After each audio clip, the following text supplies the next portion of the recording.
Hey, welcome everyone to the Headed Home Podcast, the go-to source for all things real estate and mortgage related. I'm Andrew Gallegos, your host and mortgage expert. I'm joined by my co-host and more often than not, my better half, Jen. Welcome to the Huh? welcome. You're going to admit that out loud to everyone? I mean, I'm being nice. I said more often than not. Oh, no, that doesn't, I feel like you could have done a better job. All right. Well, that's the best I can do today. I hope you'll Okay, accept fair, it. fair. Today, though, we have a very special treat for our listeners as we sit down with one of the most sought after real estate agents in Colorado, Jackie Yost. Hello, Jackie. Jackie. Hi, Andrew. Hi, Jen. Thank you for that great intro. Absolutely. Well, I've got more here. So, Jackie, I've known you for quite a while. Jackie has a remarkable career spanning over 25 years in real estate. She's earned a reputation as a top producer, consistently ranking in the top 1% of agents at Your Castle Real Estate, which is one of the most prestigious brokerages in the region. From Morrison to the foothills and beyond, Jackie has a deep understanding of the Denver metro area's real estate landscape and knows what it takes to deliver exceptional results for her clients. When Jackie isn't busy helping her clients buy and sell homes, you can find her hitting the links, shredding the slopes, exploring the trails, or cruising on her motorcycle. With her wealth of knowledge and passion for real estate, we're thrilled to have her on the show and share her insights with us. Again, Jackie, welcome to the show. We're glad you're here. Thank you. I'm glad I'm here as well. I feel like, Jackie, I feel like you do. I just, and I hear this kind of secondhand from Andrew, but I sort of want to be you when I grow up because you just always seem to be doing so many fun things around the state. I moved to Colorado after college just for a year to be a ski bum because I skied in college and I said, I want to see what it's like out west. I ended up in Steamboat Springs and it was a pretty small town back then.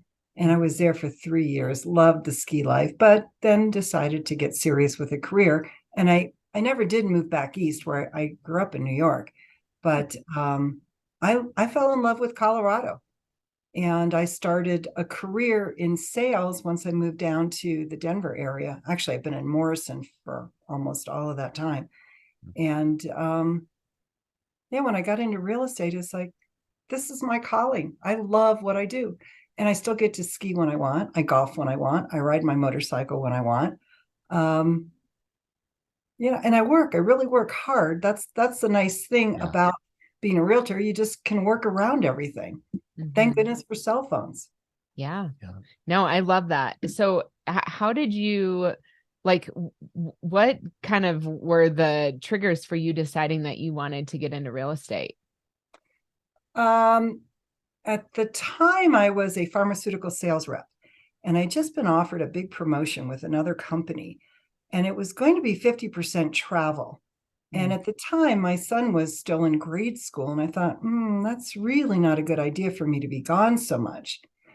In the meantime, one of my friends from the golf club, from Red Rocks Country Club, said, the guy that runs the sales office, the real estate office for Willow Springs, is looking for someone to work in their office. And I went and I interviewed with him, and he said, yeah, I'll hire you. It was basically a reception job for $8 an hour. I said, well, I'll take this job if I can get my license and then sell for you. I'm a salesperson. And he said, deal. So I sat in his office for about a year, but construction was really delayed at the time. They were building a couple of new filings in Willow Springs. And in the meantime, my husband needed me in his company. So I got out of real estate for a short while, kept my license, and I did a few deals here and there. And then, I don't know, I was getting a little bit tired of working in the vending industry. One of my girlfriends said to me, I want you to sell my house. And this is here in Willow Springs. And it was $1 million listing. And I said, I'd love to, but I really don't know how. And she said, well, figure it out. So she wanted me. Sounds like So a good friend. she's a great friend to this day. So, I had been an independent broker and I found someone to hang my license with that would show me the ropes, to do a luxury listing. And I found out I loved it. I was good at it. I did open houses. I got new clients, and I became one of the, bigger realtors, bit more busy realtors in this area. And I am to this day. And I love Willow Springs, and I love selling houses here. I love that. I mean, you've been in the industry for a long time. What are like some of the biggest changes that you've seen over the years in the market, whether it's in the Willow Springs area or in the metro area? Oh my God, the last 3 years have been such a whirlwind of change. Crazy. Who would have thought that during a pandemic, of which none of us had any experience, it would be like the busiest 2 years in real estate? I mean, I did great. And now all of a sudden it's like last fall, the brakes were slammed on. Things have slowed down and interest rates went up. I'm not saying the market's dead. It's not by any means, but it's just not as crazy as it was a couple of years ago. I mean, I remember taking clients to a new listing, and there's 20 people out the door trying to get in to see this. And people were writing offers, 100 grand over list price. It was crazy. I'm glad those days are gone. Yeah. Bridging the appraisal gap, waiving all the deadlines in the contract, closing in, 2 weeks. Yeah, that was nuts. I mean, and interest rates had a big role in it. I know inventory it does as well, but that was a pretty drastic shift in 2022 last year, when rates jumped, and like you said, the brakes just got slammed on. And yeah, interesting time to be in the industry for sure. Well, there was such a lack of inventory during those years. So I decided to make my own inventory, and I bought a house that had not been updated in 40 years and did a 6-month flip on it. And that was a great experience. It was really fun, and the house turned out beautiful. I remember seeing pictures. That was a super cool house. Yeah. That was a great house. Yeah. Would you do it again? Yeah, I would if I found the right deal. When I saw this house, I knew immediately this was a saleable house. It was brick. It was a ranch. It had a great fenced yard. I know what people want in a house. And I was able to gut this house and put in what people liked. Yeah, that's awesome. So getting into real estate that way and finding out that you were good at it and you loved it, and, it sounds like you had some success right off the bat. Going back, like, was there a lot of uncertainty at first, or was it more just like, hey, I got this, I know what I'm doing, I'm getting a little bit better with each transaction, and you build it that way? Or were there like some legitimate stumbling blocks at the beginning? Oh yeah, there was definitely a learning curve, and I had really good mentors. And well, when I hung my license to sell that $1 million listing that my friend put in my lap, I really loved her, but she closed her business. And then I hung my license with HomeSmart Real Estate, and they're a good firm, and they're still in business today.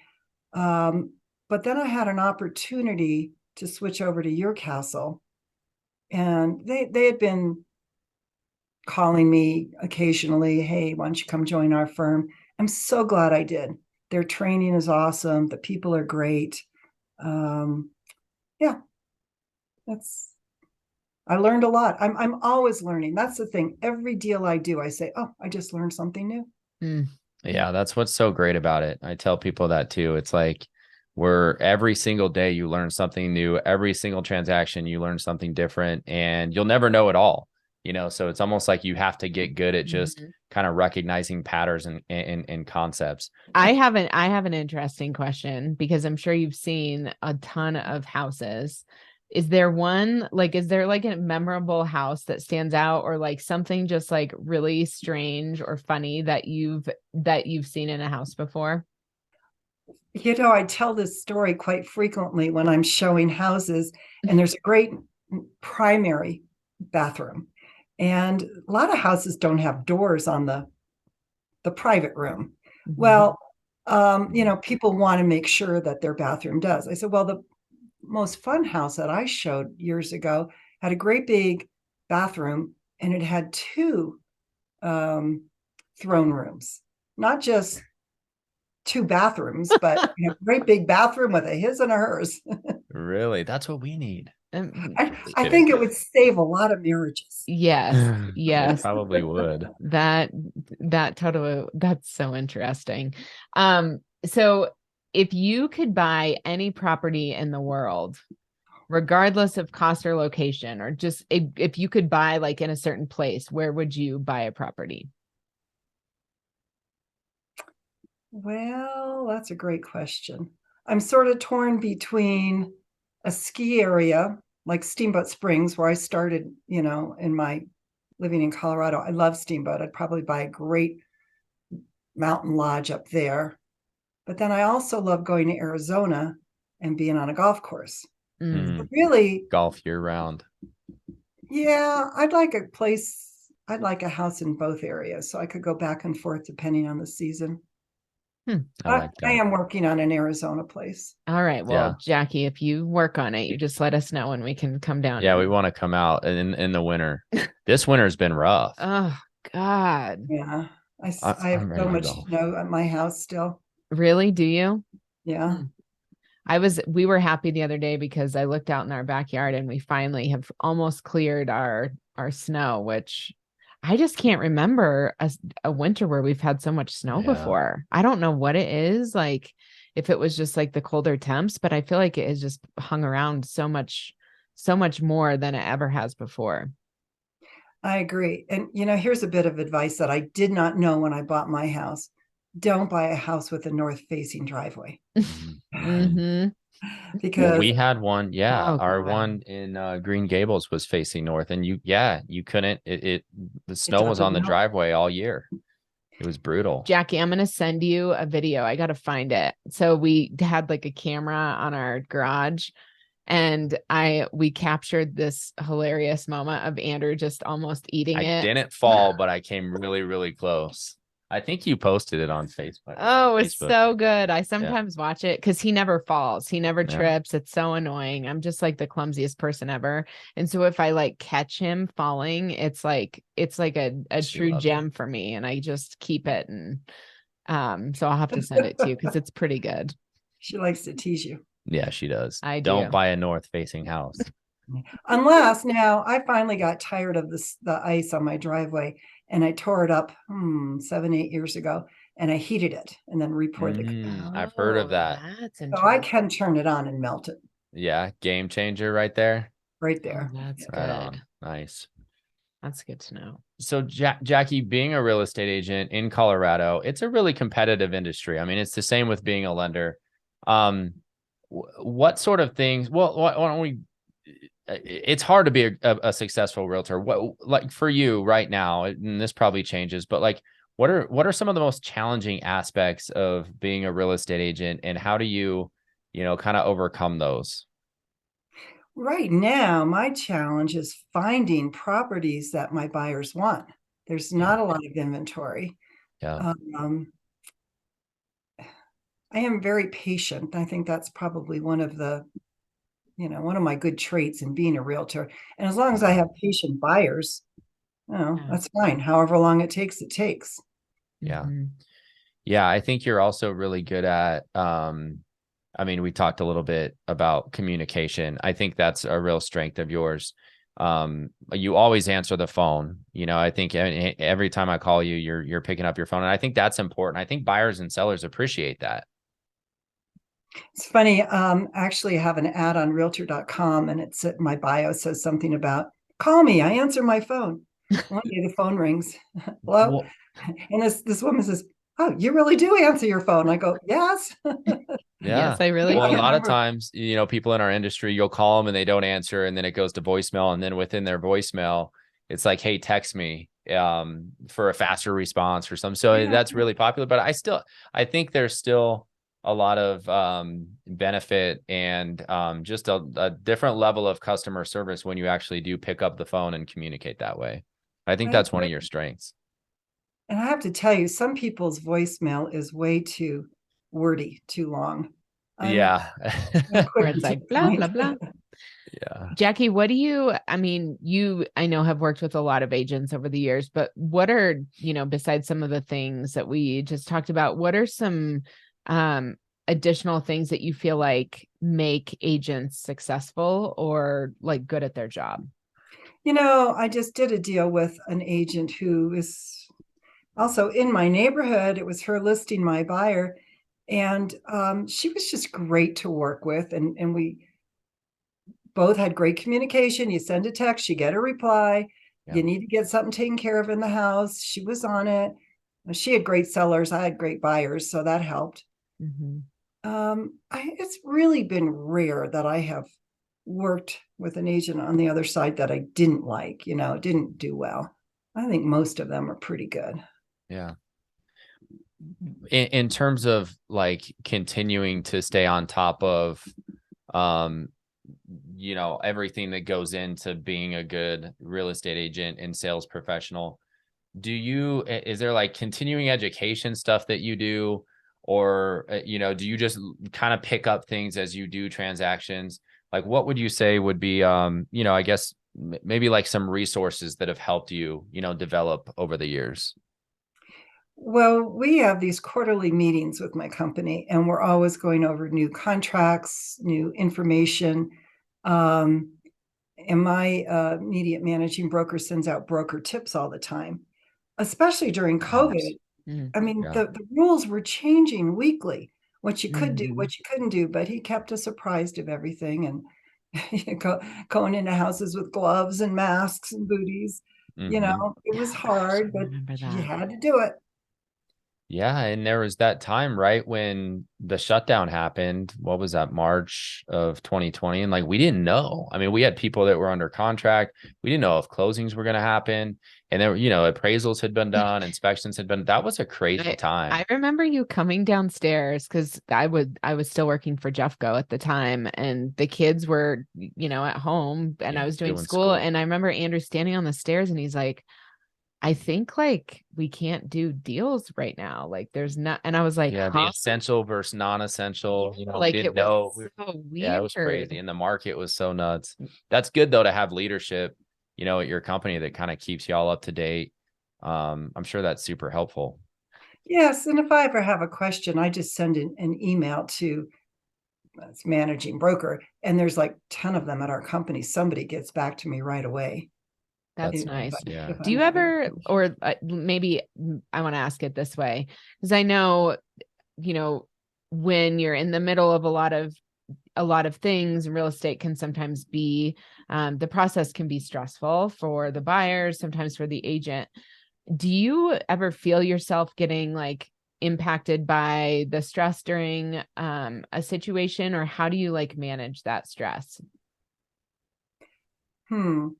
I I don't really get stressed because I think experience has shown me it always works out in the end.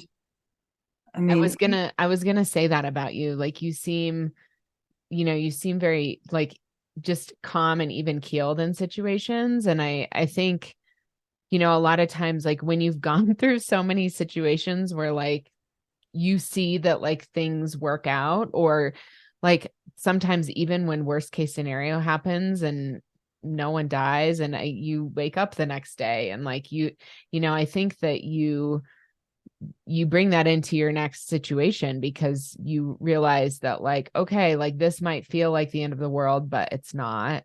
And that allows you like a little calm in the situation. even if a deal crashes, and I've had buyers that have backed out of deals, usually because of inspection issues. Mhm. I always say everything happens for a reason, and then we go find another house, and it was the better thing. Actually, that happened to me. Mm. I love my house that I've been here for 2 decades now, but I really wanted another house in the neighborhood, and I had a contract in on it, but it didn't go through. And then I'm so happy that I am where I am and not over there. It happened for a reason.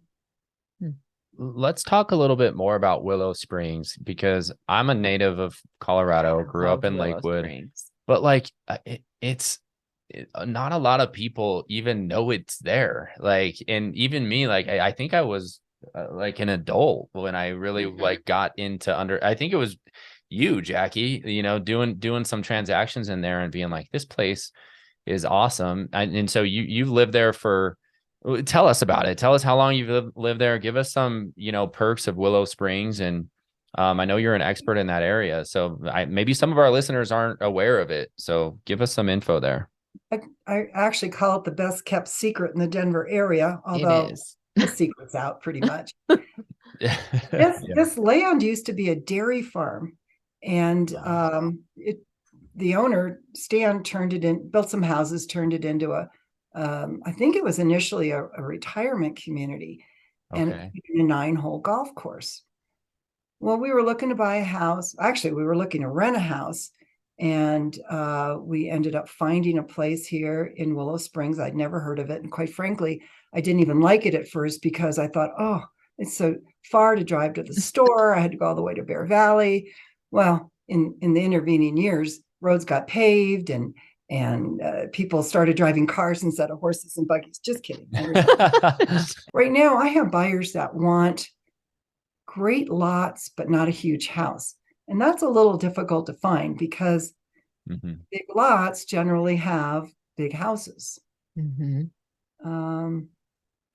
My house isn't huge, but my house has lots of levels, 7 to be exact, although some of them are only 3 steps. My house would not be good for somebody that doesn't like walking up and down stairs. But I always say that's what you get for building into the side of a mountain. True. But I have great views. And that's what people want also. And the wildlife, right? Like there's a lot of wildlife in that area. Well, the deer are everywhere all the time. Yeah. I don't even consider them wildlife anymore. But I have seen bobcat playing on my deck and in my yard. I have great videos. I even have a video of bears that have been in my driveway. Oh, gosh. One morning I was up early for a golf match. It's 5:00 and why is my driveway light going on? It's a motion detector light. And I look out and there's a mountain lion standing in my driveway. I did not get a picture of him. Oh my gosh. Was it pretty good size? I guess so. Yeah. I mean, it was so split second because all of a sudden he just leapt over my rock wall and with a 6-foot fence, and he was gone. Oof. Wow. Yeah. No, thank you. No, thank you. Well, if you're listening to this and you want more information about Willow Springs, Jackie is definitely the expert in that area. So reach out to her. But no, I love it. And like I said, I grew up right in that area and I really didn't even know it existed, but it is a really cool place. But the price point, I mean, it's a higher price point, right? Like what would you say the average price, and over the past couple of years, I know that's skyrocketed everywhere, but like, what's the average price point in there right now, do you think? Well, average is well over $1 million. Yeah. Even like last spring, some real fixer-uppers were going for $1 million, a little below, a little above. There's a couple now, they've gone over 2 million in this area. It just depends on the level of updates. Right. Well, regardless, it's a beautiful area. We always talk about, like, we'll drive by it and be like, we should move there. We should move there because we just love it so much and love being so close to the mountains. I could help you again. And your kids keep your eye out. You could join the club, use the swimming pool. I know. Well, it's so funny because when I coached high school dance teams, and we would have our banquet at Red Rocks Country Club because one of the families that I coached their daughter, they live in Willow Springs, and that's how I learned about it. And I was like, what is this place? Like, how come I've never seen this place before? So I just love it. But okay, so I have a question about, I know, Andrew and I talk a lot about how it's just really cool to be able to like help people with something that is just like such a big like thing in their life. What is something like maybe a memory that stands out from like a family that you helped, or just like a general idea, but like what's something that's been like the most rewarding thing for you in being a realtor? Well, I'll tell you that I love working with first-time home buyers, as well as experienced home buyers looking to downsize or retire. And just recently, I had a an email from somebody that grew up here with my daughter in the neighborhood, and he writes me, "Hey Jackie, would you like to help me and my wife find a house? We're going to move back to Colorado. They went to medical school." And I said, "What is this, a trick question?" "Yes, of course I would like to help you." And that just tickles me because I've known this man since he was in preschool. Cool. And I've helped quite a few of both of my kids' friends. And that really means a lot to me. Mm-hmm. Matter of fact, I just closed last week on my daughter's house. She just bought a brand new build house in Windsor. That's in northern Colorado. She's 28, and this is her third property that she's owned. So I like to say she's learned from me that that's how you build wealth, is through real estate. That's awesome. That's awesome that you're able to like help others with that. And pretty freaking cool that you're able to help your daughter. That would be like, I think, a really cool experience. What's one of the most important lessons that you've learned in your career? Maybe just something kind of personal development wise, or something that you've learned about just like who you are as a person, anything. Well, you don't get everything that you try for. Mm-hmm. Yeah, I'm a realist, and you got to be patient. Mm-hmm. And you said it before, Andrew. It's not life or death. It's sort of like when I'm golfing and I miss an easy putt. It's like I get pissed off, but it's not life or death. Yes, real estate is important. I mean, it's a big life decision, but something better's around the corner. Mm-hmm. So true. Maybe your love for golf has helped you with your real estate practice, because it's like in golf, you're going to hit a bad shot, but you're constantly trying, but you always have to kind of like just go on to the next one. So maybe that's connected, Jackie. Well, it's sort of like golf is not a game of perfect. Life is not a game of perfect. Yeah. Mm-hmm. Mm-hmm. Wait, have you guys ever golfed together? No, we haven't. Jackie's got to invite me out to the club this summer. As soon as the snow melts, I will have you out. I promise. All right. Do you play? I'm not very good. Jackie, don't invite me. I'll just end up cussing a lot and like it's not pretty, babe. It's not pretty. It's good. We've played a few times. I feel more. I'll play on like a par 3 and feel okay. Yeah. But you could play the 19th hole with us. Okay, yeah. Fair. Love it. Perfect. I want to go back though, real quick. You said, one of your favorite things about being a real estate agent is helping first-time home buyers and, helping your son and your daughter's friends. And you mentioned, building wealth through real estate.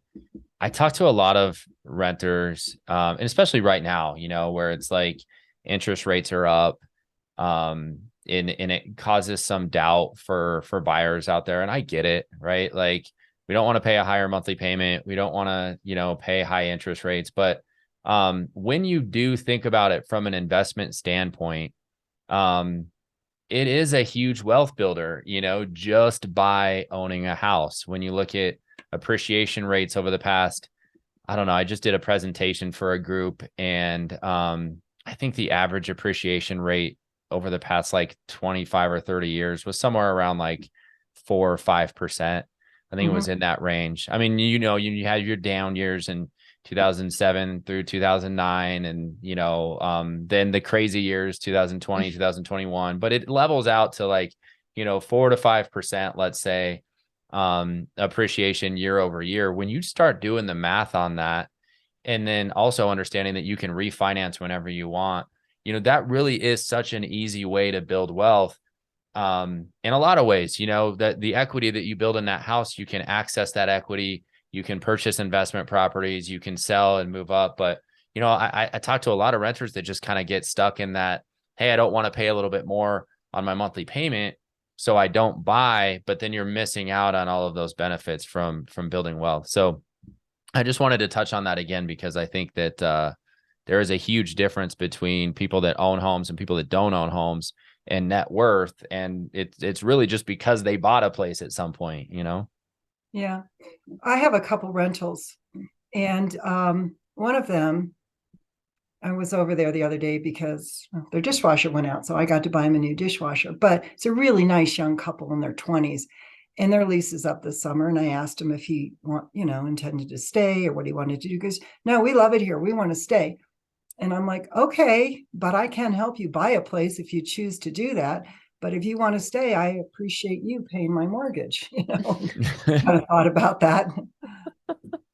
Well, and from an inflation standpoint too, like we've seen over the past year or so, when inflation has just been a huge issue in the country, landlords are able to increase the rent price to their tenants, so as a renter, when inflation goes up, you pay more per rent. But when you own a house and you have a fixed rate on that mortgage, it's a hedge against inflation, because you've got that good mortgage debt that you're able to keep that same payment month over month. But as a landlord, you get to hike that up for those renters. So yeah, that's just another point I just wanted to touch on. Jackie, I have a question. I mean, we have kids, you have kids. How did you did your kids just see what you were doing with maybe like purchasing homes and investing in real estate, or did you like openly talk to them a lot as they were growing up about the importance of that? Yes, we had lots of conversations about wealth. And my son and his wife bought a property in South Padre Island a year ago, maybe 2 years now, that they're using as a rental and a vacation home.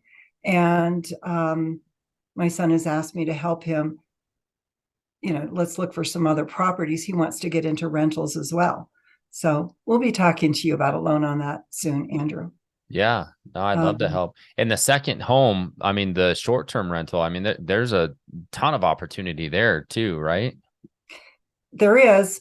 I have not gotten into that myself personally, but watching what my kids have done, they're making money on it and they're building equity, and their place will be worth more in 10 years.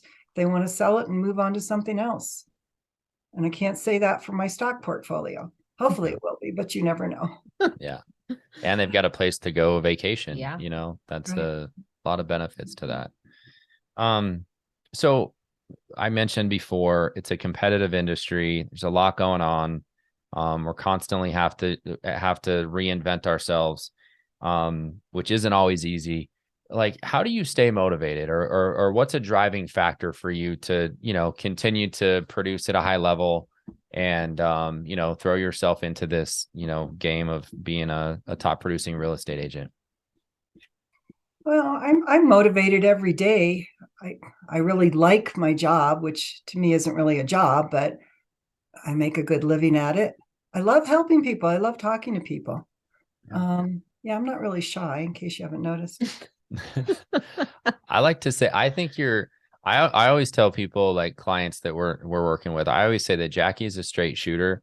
She's going to tell you exactly what she thinks. And I think that's I think that's a great trait. But yeah, I would say you're a straight shooter, Jackie, for sure. It's funny you say that, because a house I sold at the end of this last year was to people that were out of town. And I would go around and FaceTime with them to do showings, because they weren't here. They were in California. And I showed them probably 6 properties one day without them. And I said, but I know you're going to come back to this one. This is the best one. And then they finally came here, and I showed them the properties in person. And guess which one they bought? The one that you're going to like this the best. And guess where it is? Willow Springs. Willow Springs, yes. Of course. But we looked all over. And, I don't just work Willow Springs, to let you and anybody watching this know. Yeah. I see houses all over the metro area. I mean, I just sold one in Windsor. Yes, that was to my daughter. But I've also had clients out in Loveland, Monument, Castle Rock, Evergreen. I have no qualms about driving to different areas. Matter of fact, I like it. Yeah. All over the state. Well, and that's where a lot of the opportunities are too, like to get more bang for your buck too. I mean, Northern Colorado, like you mentioned, Windsor, Loveland, like Berthoud, Firestone, you can get more of a house for less out there. I was just amazed because I drove up to Windsor yesterday and all the new building going on. I took a different route because I wanted to see what was going on. And they're sort of like mushrooms just popping up out of the ground, houses, houses, houses. It's So crazy. they're trying to catch up on our housing shortage, and land Yeah. is cheap up there. So that's where the Yeah. developers have been going. Yeah. Well, I have the most important question to ask to kind Oh, of the close most. us. Yeah. Okay. This is the most important one. Well, because Jackie was saying that she was kind of wandering around to see what was going on. So, Jackie, you ride a motorcycle, yes? Yes. Okay. So, if you could ride your motorcycle anywhere in the US, where if you could take a trip riding your motorcycle, where would you go? Well, I ride it wherever I want now, and I love riding in Colorado. So, tough question. Maybe from Denver to Salt Lake City. That's such a beautiful drive. It's a long drive, long Yeah. ride. Yeah. And yeah, I'm more of a short distance rider anymore. Where do I don't, you ride in like what's one of your favorite places to go in Colorado when you're riding? well, like day trips out 285 down to Fairplay and up around through Mm. Breckenridge, through the Have you camp. been to Sturgis? I have You not. done? No. My sister goes every year. Her and her husband are big into motorcycles, and they it's just a tradition for them. They love it. I'd love to go, but Do yeah, you ride? I don't. No, I just want to go He party. rides, Jackie, he rides a unicycle. Oh, Just no, I kidding. don't. God.